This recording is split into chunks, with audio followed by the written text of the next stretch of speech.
오늘은 두 종류의 사람들이라는 제목으로 말씀을 상고합니다. 오늘 본문은 사람을 두 종류로 이렇게 구분을 해놨습니다. 그래서 한쪽의 사람들은 성경대로 사는 사람들이고, 또 반대편 사람들은 성경의 반대로만 사는 사람들입니다. 이렇게 이 세상에 수많은 사람들이 있어도 두 종류로 살고 있다는 거예요.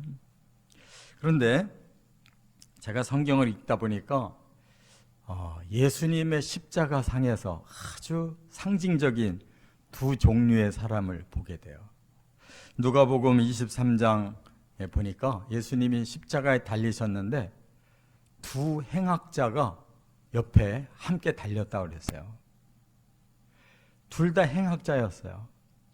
과거가 악하게 살았어요. 근데 그 마지막 순간에 이 두 행악자가 예수님에 대하여 완전히 정반대로 이렇게 바꿔지는 걸 볼 수가 있어요. 먼저 끝까지 행악을 행하는 한 사람이 있었습니다. 둘 중에. 그 사람은 예수님을 끝까지 비방하면서 당신이 스스로 그리스도라고 하면서 왜 당신도 구원을 못 받고 왜 우리도 구원을 못 시킵니까? 하고 이렇게 끝까지 비난한 사람이 있었어요. 근데 반대편 사람은 오히려 그 행악자의 비난을 꾸짖으면서 무슨 소리냐? 우리는 죄를 지었기 때문에 죄값을 받느라고 죽어야 되지만 바로 이분은 그런 분이 아니다 하면서 예수님을 자신이 믿는다고 고백하고 예수님께 구원을 의탁하는 거예요. 그러니까 결론적으로 예수님 딱 한 말씀만 하셔요. 오늘 네가 나와 함께 낙원에 있으리라. 모든 인류는 다 죄인이에요. 이 두 행악자처럼 똑같아요. 그러나 마지막 고백이 중요한 거예요. 끝까지 행악을 계속 하는 사람, 자신뿐만 아니라 남까지 계속 저주하고 계속 죄악으로 가는 사람 한 종류가 있고, 그게 성경의 반대로 사는 사람이고, 마지막에 회개하고 자기 죄를 하나님 앞에 예수 그리스도 앞에 내놓고 고백하며 구원을 간구하는 사람, 이 사람이 성경대로 사는 사람이에요. 다행히 이 사람은 평생을 악했지만 마지막에는 성경으로 돌아온 거예요. 할렐루야. 이렇게 두 종류 사람밖에 없어요. 다 죄인이지만 끝에 하나님 앞에 돌아와서 구원받는 사람이 바로 성경에서 그런 사람들을 원하는 것입니다. 오늘 본문에 보면 세 가지로 두 종류 사람 비교하고 있어요. 우리가 나는 어떤 종류의 사람인가를 이제 빨리 깨달아야 되는데 사람은 잘 깨닫지를 못해요. 항상 자기를 일방적으로 사랑하기 때문에 자기는 객관적으로 보면 악한데 자기는 나는 선한 사람이다, 나는 법 없이도 살 수 있는 사람이다 하면서 계속 죄는 짓고 남을 해치고 그러거든요.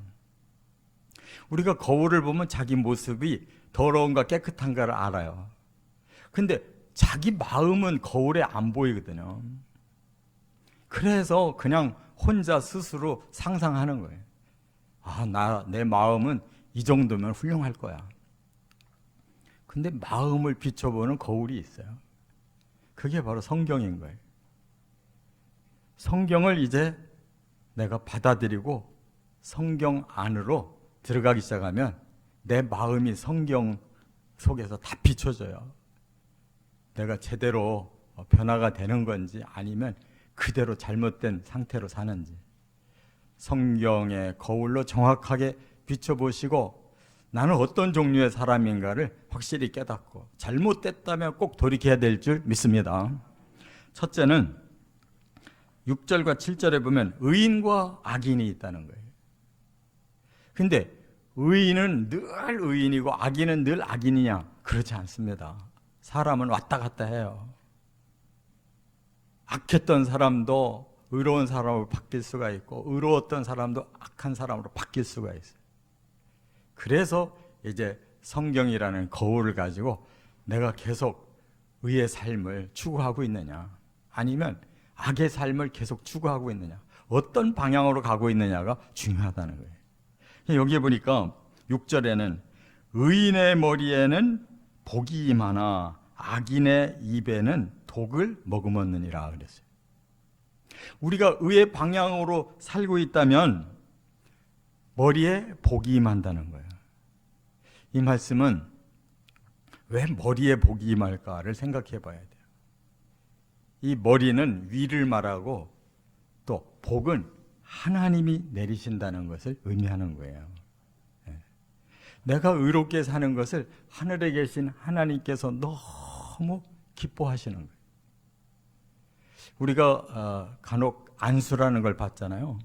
이거는 이제 교역자에게 하나님이 일을 맡기신 대리인이기 때문에 손을 얹고 안수를 하는데, 이 손이 역사를 하는 게 아니라 하나님이 주신 그 권위와 또 믿음이 이렇게 통할 때 그런 은혜가 일어날 때가 있잖아요. 근데 여기에 머리에는 직접 하나님이 안수해 주시고 하나님이 내려주시는 복이 있다, 그 말이에요. 그러니까 의인은 뭐 숨어서 의를 행하든 드러내서 하든 사람들은 잘 판단 못하지만 하나님은 늘 정확하게 판단하시고 우리 위에 복을 주신다는 거 믿으시기 바랍니다. 근데 여기에서 복이라는 단어가 이 베라카라고 그러는데요. 요거는 특별히 선물이라는 뜻이 있어요. 그러니까 우리가 자녀들을 이렇게 키워보면 더 부모 말을 잘 듣고 더 착실하게 사는 아이가 있잖아요. 그 아이에게는 마음이 가요. 그럼 뭐라도 하나 더 주게 되잖아, 이뻐서. 하나님의 마음이 똑같아요. 그런데 하나님의 선물은 뭐 우리가 주는 것과는 차원이 다르죠. 영적인 복, 또 우리의 정신적인 복, 육체적인 복, 모든 필요할 때 딱 공급해 주시는 선물이 있다는 걸 깨달으시 바랍니다. 그런데 반대로 이제 악으로 계속 추구하고 살아가는 사람이 있다는 거예요. 이 사람은 그 입에 독을 머금고 있대요. 그러면 그 독이 이제 입을 열면은 드러나서 다른 사람에게 독을 퍼뜨리고, 자칫 잘못해서 자기가 들이마시면 그 독에 자기가 죽는 거예요. 독을 가지고 있다는 거 얼마나 위험하냐고. 자기에게도 위험하고 남에게도 위험한데 이게 머금고 있으면 언젠가는 이게 먹든지 터뜨리든지 하잖아요. 이 악은 독과 같다는 거예요. 이러한 상태로 사는 사람은 결국은 이 독이 뭐냐면 하마스라고 그러는데, 이거는 포악함이라는 뜻이에요. 남을 아주 그냥 크게 해를 끼치는 거예요. 이것이 자기에게로 돌아가면 자기가 이렇게 큰 해를 스스로 당한다, 그 말이에요. 그게 형벌이라는 말이에요. 형벌. 그래서 우리의 삶이 하나님께로부터 선물 받는 삶도 있지만 하나님께로부터 형벌 받는 삶도 있는데, 이거를 확실히 안다면 누가 형벌 받을 길을 가고 싶겠냐고. 근데 성경의 말씀으로 자기를 잘 안 비춰보니까 내가 지금 의인으로 사는지 악인으로 사는지를 잘 생각을 안 하고 그냥 자기 마음대로 생각나는 대로 살다 보니까 자기도 모르게 형벌의 길을 가는 거예요. 그래서 항상 성경으로 나를 비추는 이 말씀의 삶이, 또한 성령을 간구해서 성령이 임하는 삶을 사는 사람만이 의의 길을 계속 갈 수가 있고 하나님의 선물을 받는 복된 삶을 살 수 있는 줄 믿습니다. 7절에는 또 뭐라고 말씀했냐면 이 땅의 삶으로 끝나는 게 아니에요. 7절에 의인을 기념할 때에는 칭찬이 있거니와 악인의 이름은 썩게 되느니라 그랬어요. 우리가 죽었어요. 그런데 의롭게 살다가 죽었다. 그러면 그 사람은 여전히 살아있는 그런 능력이 나타나는 거예요. 왜? 의인들은 여기 보니까 기념을 한대요. 아무개가 너무 우리들에게 모범적으로 훌륭하게 사셨기 때문에 그분을 우리는 기념해야 된다. 말하자면 추억하고 또 그분을 추모하게 된다는 거예요. 이런 사람은 죽고 나도 영향력을 끼치는 거예요. 그래서 칭찬한다. 이 말은 또 앞에 이 선물이라는 복과 똑같은 단어예요. 하나님께도 복을 받지만 사람에게도 송축함을 받는다는 거예요. 높임 받는다는 거예요. 사람들에게도 존중받는데요. 이거 얼마나 귀한 삶이냐고요. 하나님이 내려다보시고 복 주시는데 또 사람들도 그 의인의 그 행함을 기억하고 우리도 이렇게 살아야 되는데 하고 그분에 대해서 계속 존중하는, 따라가고 싶어하는 마음을 갖는다. 이게 얼마나 멋진 삶이에요. 그러나 악인의 이름은 썩게 된대요. 이 땅에서 악인들은 자기 이름이 막 드높이 드날릴 수가 있어요. 트릭을 써서 살기 때문에 잠시는 훌륭해 보이고 대단해 보여요. 근데 그 악인의 이름은 끝나면 완전히 소멸돼 버린다는 거예요. 다 썩고 전혀 남지 않는다는 거예요. 정말 우리는 의인의 삶을 살아야지 악인의 삶을 살았다가는 우리 생애나 내 생이나 후대에 정말 악한 영향력을 끼칠 수 있다는 걸 꼭 기억하시기를 바랍니다. 두 번째는 어떤 두 종류의 삶이 있느냐? 8절에 보니까 지혜로운 자와 미련한 자가 있다. 이렇게 말씀을 했어요. 지혜로운 자는 뭐냐? 하나님의 진리를 계속 깨닫게 되니까 이 지혜라는 단어는 원어가 학함이라고 그러는데 아주 사람이 현명해졌다는 거예요. 총명해지고 분별력이 있고 아주 슬기롭다는 거예요. 그러면 그야말로 옳은 일만 하고 좋은 일만 하는데 그 사람이 그 삶이 얼마나 스스로도 좋고 남에게도 덕이 되고 하나님께는 영광을 돌리지 않겠냔 말이에요. 그게 바로 지혜라는 거예요. 이런 사람은 어떻게 해서 우리 지혜로워지느냐? 계명을 받거니와 그랬어요. 계명이 뭐예요? 하나님의 말씀이잖아요. 하나님의 명령을 계속 받아들인대요. 순종한다는 거죠.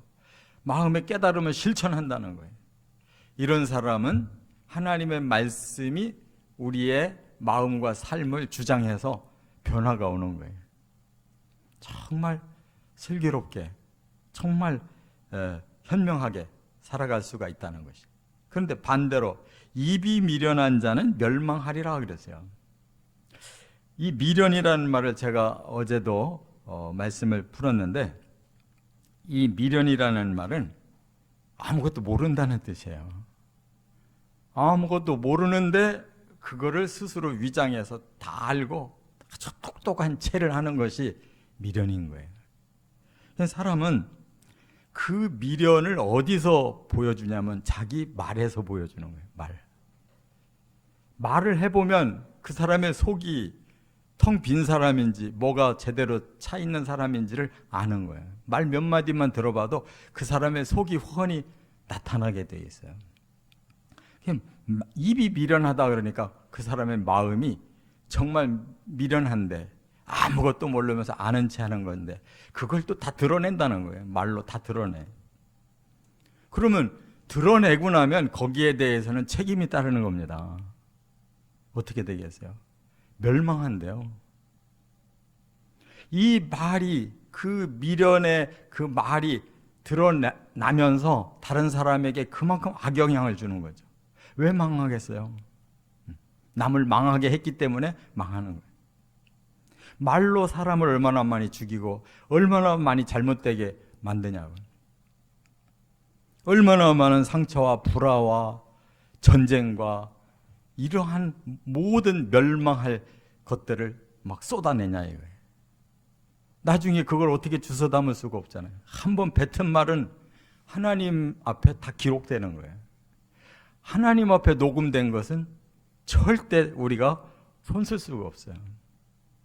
이 세상에서 사람들이 이렇게 미련한데 그거를 전부 쏟아내고 살잖아요.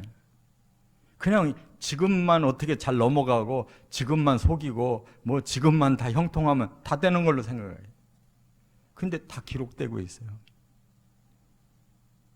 바로 말씀을 사모해서 지혜가 생겨야지 자기 마음을 그대로 의지하고 쏟았다가는 우리는 그 미련이 결국 우리를 멸망시킨다는 걸 꼭 깨달아야 될 줄 믿습니다. 세 번째, 9절에 보면 바른 길로 행하는 자와 굽은 길로 행하는 자가 있다는 거예요. 길이 두 가지 길이 있어요. 바른 길이 있고 굽은 길이 있어요. 이게 무슨 뜻이냐? 바른 길이라는 말은 이 원어의 뜻이 곧게 간다는 거예요. 정직하게 간다. 성실하게 간다. 여기에 트릭이 없어요. 근데 굽은 길은 뭐냐? 이게 속임수를 쓴다는 뜻이에요. 이 굽었다라는 이 말은 뭔가를 뒤튼다는 거예요. 반듯한 길로 가야 되는데 이거 그렇게 가려면 멀 것 같아. 그러면 살짝 구부려 이제 개구멍처럼 빠져나가는 거예요. 우리 자신이 자꾸 이것을 비틀어 버리는 거예요. 그것을 영어로 트릭이라고 그래요. 속임수. 겉으로 보면 그럴듯한데 따지고 보면 이거는 잘못된 거예요. 엉터리예요.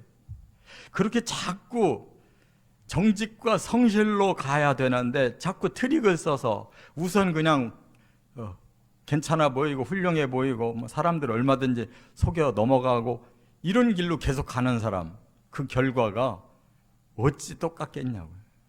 그래서 바른 길로 행하는 자는 그 걸음이 평안하다. 그가 간 그 길의 나중 결과는 평안하다 그랬어요. 이 평안하다라는 말은 염려가 없고 모든 것을 하나님 앞에 다 맡길 수가 있다는 거예요. 그러니까 아직 다 가지 않았어도 앞으로 갈 길까지도 아무 두려움도 없고 염려도 없고 든든하게 그냥 다 모든 게 믿어지는 거예요. 근데 트릭을 쓴 사람은 절대 그런 생각이 없습니다. 우선만 속여 넘어갔기 때문에 자기는 속을 알잖아요. 아는데 사람들이 속아줬다고 해서 자기 마음이 평안하고 미래가 든든하다고 생각하니 아니에요. 계속 불안한 거예요. 트릭을 쓴 사람은. 그래서 드러나리라 그랬어요. 드러난다는 말은 뭐예요? 언젠가 탄로난다는 거예요. 그 탄로날 거를 알고 사는 거예요. 그 사람은 사실. 내가 이게 거짓말을 했다. 내가 이걸 속여 넘어갔다. 이거를 위장했다. 자기는 자기를 알잖아요. 그러면 스스로 양심이 말을 하고 세상의 법도 말을 하고 하나님도 말씀을 하시잖아요. 그걸 어떻게 없다고 말하시냐고. 자기는 알아요. 결국은 드러나리라 그랬어요. 속속들이 다 밝혀져서 탄로나리라 그런 뜻이에요. 이런 길을 가는 사람 얼마나 불행하고 불안합니까? 그렇기 때문에 성경의 말씀대로 악했다 할지라도 말씀 앞에 순종하고 바르게 살면 현명한 삶을 살게 되고 또 그런 사람들은 이 마음에도 하나님을 모셨기 때문에 하나님이 필요할 때 선물 주셔서 끝까지 정직하게 살아가면 하나님께서 그 길이 탄탄하게 만들어지지만 성경 버리고 지멋대로 미련 떨고 지멋대로 모든 악을 쏟아놓으면 그거 전부 자기가 책임져야 되는 속인 만큼 결국 모두가 탄로나서 그 대가를 지불해야 되는 이런 결과를 가져온다는 걸 꼭 깨닫고 정말 성경이 가르쳐 주시는 길로만 살아가시기를 주의 이름으로 축원합니다.